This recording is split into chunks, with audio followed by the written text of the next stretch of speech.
Let me ask you a question.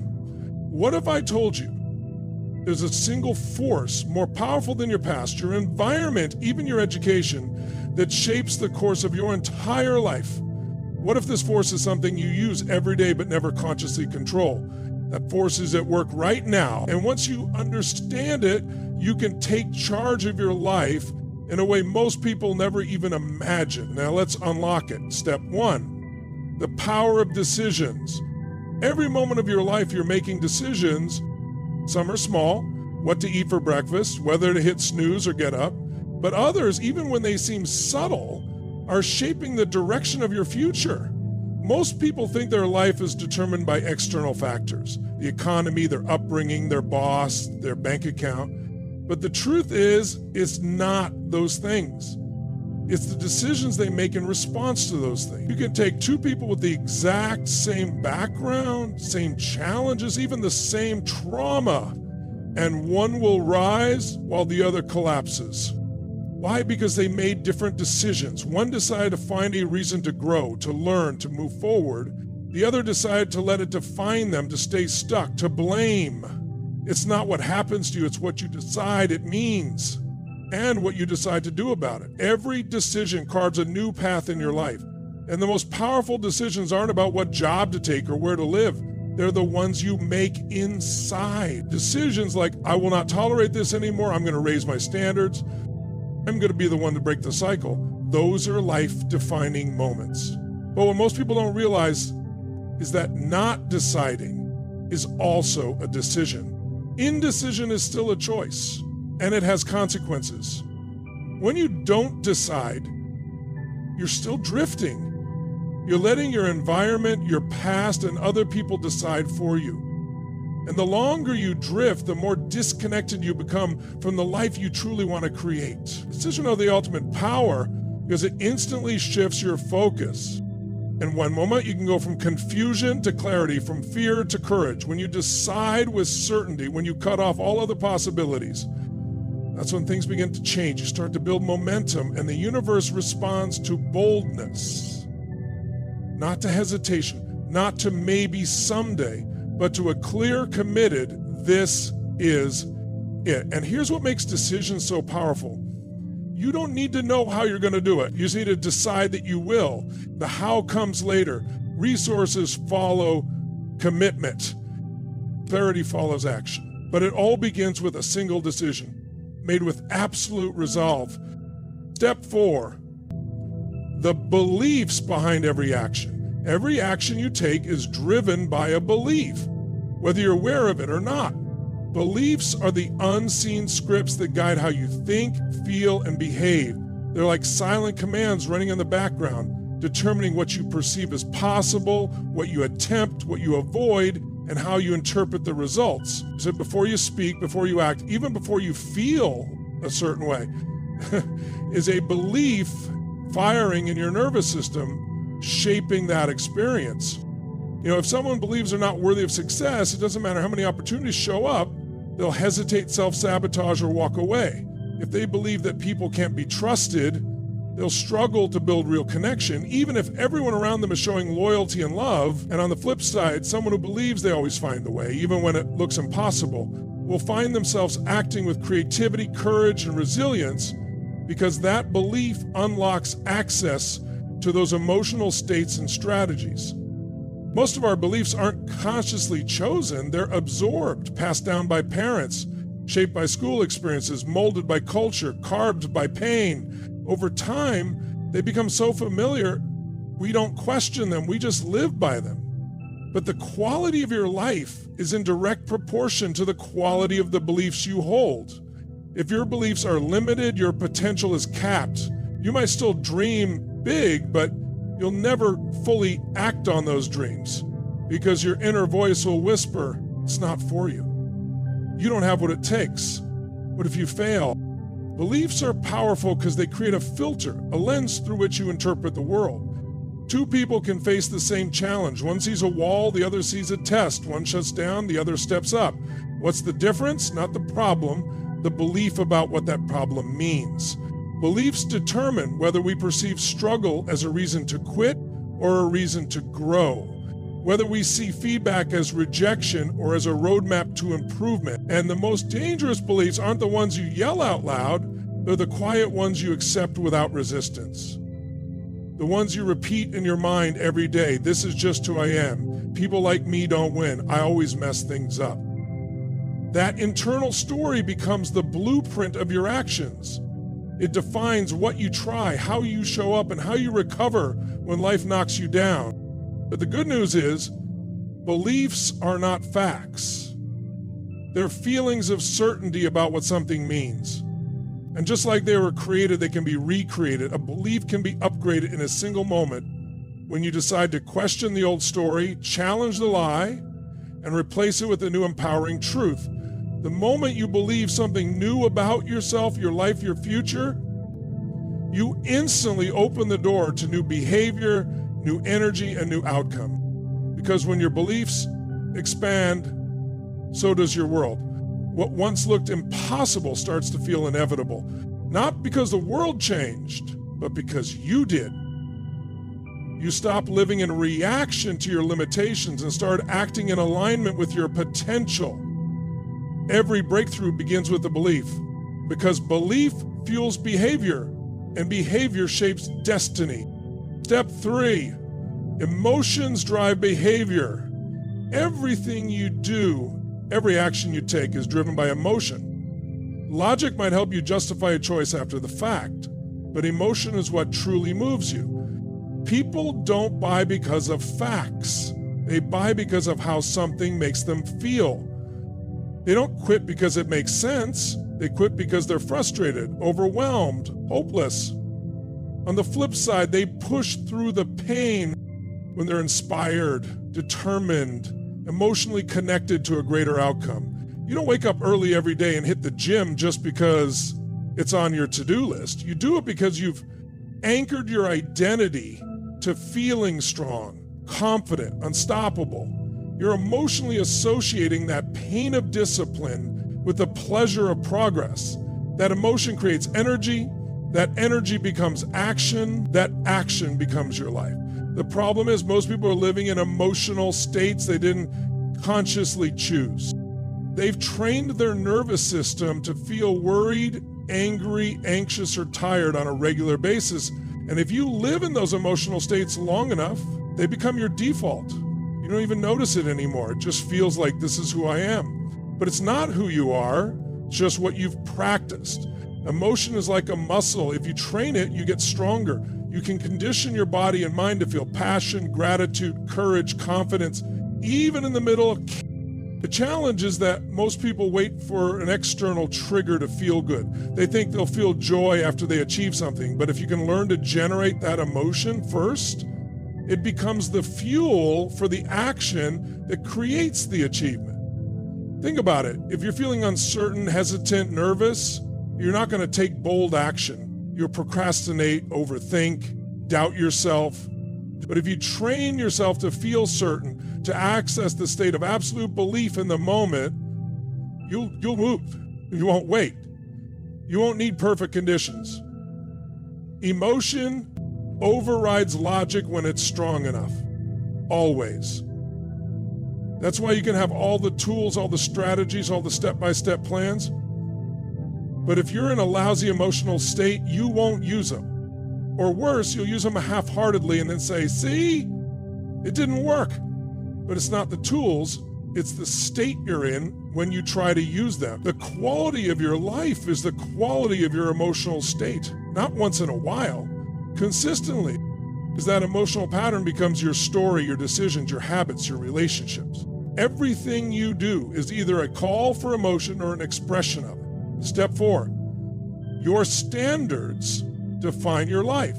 Every person has a set of standards, rules for what they will and won't accept in life. And whether they realize it or not, those standards are shaping every result they get. We all have dreams, goals, things we say we want, but there's a massive difference between what we want and what we're committed to. Your life reflects what you've decided must happen, not what you'd like to happen if it's convenient. Look around at any area of your life, your body, your relationships, your income, your mindset. It's a mirror of the standards you've accepted. If your standard is to be fit, not just wish for it, but to demand it of yourself, you find a way to make it happen. If your standard is excellence in business, you push through late nights, you learn what you don't know, you surround yourself with people who challenge you. But if your standard is to just get by, you tolerate mediocrity, excuses, distractions. It becomes normal. And the scary thing is that people adapt to low standards just as easily as they do high ones. Comfort is seductive, and it tricks you into believing that average is okay. The truth is, everyone has standards. Some people's standard is, I never miss a workout. For others, it's, I always make excuses. Some people's standard is, I show up fully even when it's hard, while others settle for, I do just enough to get through the day. Whatever becomes your must is what becomes your life. Because when something is a must, you don't negotiate with yourself. You don't talk yourself out of it. You find a way. Raising your standards doesn't mean you're arrogant or unrealistic. It means you've decided that your life matters enough to no longer tolerate things that drain your potential. It means you hold yourself to a higher level, not because someone else demands it, but because you do. And it's not about perfection either. It's about consistency. It's about saying, this is the level I live at, and then aligning your actions to that, even when it's uncomfortable, even when no one's watching. People often think their goals shape their future, but that's not the whole truth. It's their standards, the baseline they refuse to fall below, that truly determine what's possible for them. Your standards are the invisible thermostat of your life. If your results dip below them, you'll naturally fight to raise them back up. But if you never raise the temperature, if you never stretch what you believe you deserve, you'll stay stuck in the same loop, even if you work harder. Standards are powerful because they don't just affect how you show up. They influence what you tolerate from others, what kind of environments you allow yourself to stay in, what kind of habits you reinforce day after day. And once you raise them, really raise them, there's a line you don't cross anymore. There's a new identity that forms around that level of expectation. You start to see yourself differently, you behave differently, not because someone told you to, but because you've made the internal shift from wanting change to expecting it from yourself. Step 5, the power of identity. Identity is one of the most powerful forces in human behavior, because once you've defined who you are, your brain works relentlessly to make sure your actions align with that identity. People will do almost anything to stay consistent with who they believe they are, even if that identity is limiting, outdated, or built on someone else's expectations. It's not what you say you want that shapes your life, it's who you believe you are right now. When someone says, I'm just not good with money, or I'm not a disciplined person, or I've never been athletic, those aren't just casual statements. They're declarations of identity, and the moment that identity is accepted, behavior locks in to match it. You can even give that person the world-class financial strategy or the best personal trainer, and it won't matter. Because the subconscious mind will find a way to sabotage the effort to stay aligned with their internal blueprint of who they are. This is why change feels so hard for most people. They try to change behavior without shifting identity. They want to eat healthy, but deep down, they still see themselves as someone who always gives in to cravings. They want to start a business, but they still identify as someone who plays it safe. And as long as the identity stays the same, they'll keep getting pulled back into the same patterns. It's like stretching a rubber band. It snaps right back the moment tension is gone. The real transformation happens when you upgrade your identity. When you stop saying, I want to be confident, and start saying, I am a confident person, and this is how I act. That shift doesn't require external permission. You don't need to wait for results to prove it. You become it by deciding to be it. And then every action you take from that place reinforces it. Identity becomes a self-fulfilling prophecy. Your identity shapes your standards, your decisions, your emotional patterns, even the people you surround yourself with. If you believe you're a leader, you'll act like one. You carry yourself differently, speak differently, and attract different opportunities. If your identity is rooted in being a survivor, you'll find ways to get through anything. But if you shift to being a creator, now you're not just surviving, you're building, you're designing, you're growing. The incredible thing is that identity is not fixed. It's not something you're born with. It's something you've built consciously or unconsciously through repetition, emotion, and meaning. It was shaped by the stories you were told, the experiences you had, and the interpretations you made along the way. But just like it was built, it can be rebuilt. You can question old labels. You can discard identities that no longer serve you. You can decide who you want to become and start acting in alignment with that vision today. And the moment you do, everything begins to shift. Your focus changes, your decisions gain clarity, your habits align, not because you're trying to force discipline, but because your behavior is now a reflection of who you believe you are at your core. Identity becomes the silent engine behind every choice you make, every challenge you rise to, every limit you break. Step 6, momentum is mastery. Momentum is what transforms effort into mastery.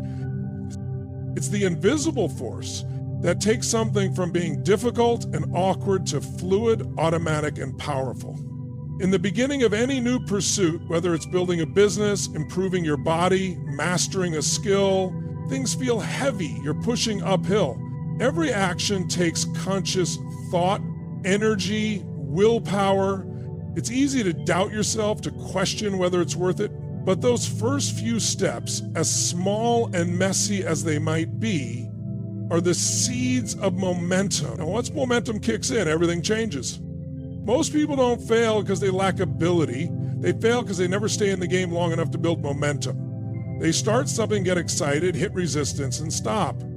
Then they start something else, repeat the cycle, and wonder why nothing ever sticks. Momentum doesn't show up for dabblers. It rewards consistency. It rewards repetition. It rewards those who are willing to do the boring, unglamorous work over and over until progress becomes inevitable. Once you get momentum on your side, you enter a different rhythm. You start stacking wins. A single good choice leads to another. You feel stronger, more focused, more capable. Confidence grows not because someone gave it to you, but because you earned it through motion. That's the secret most people miss. Confidence doesn't come before action, it comes from action. The more you move, the more you believe. The more you believe, the bolder your actions become. It creates a loop of power that feeds itself. Well, think of an athlete who shows up to train every day. At first, they're not breaking records. They're just showing up, building a routine, creating discipline, but that daily action starts to compound. Their skills sharpen, their mindset strengthens, their body adapts. And before long, what used to be difficult is now their baseline. That's mastery. Not because they were born with talent, but because they kept moving when it wasn't easy. Momentum also has the power to override emotion. You don't have to feel amazing every day to keep going. Once you've built momentum, it carries you through the off days. It becomes easier to keep going than to stop. You don't have to remotivate yourself constantly because you've built a system of movement. You're not starting from scratch anymore. You're building on progress. And the beautiful thing about momentum is that it doesn't require giant leaps. There's small wins, making the call, hitting the workout, writing one page, making one more attempt. You don't need perfection. You need motion. Forward motion, even if it's tiny, beats standing still every single time. Because with momentum, the impossible starts to look manageable. The gap between where you are and where you want to be shrinks, not because the goal changed, but because you change through motion. People talk about motivation, but motivation is fleeting. Momentum is sustainable. It's what separates those who dabble from those who dominate. Because once you build momentum, you're no longer relying on hope.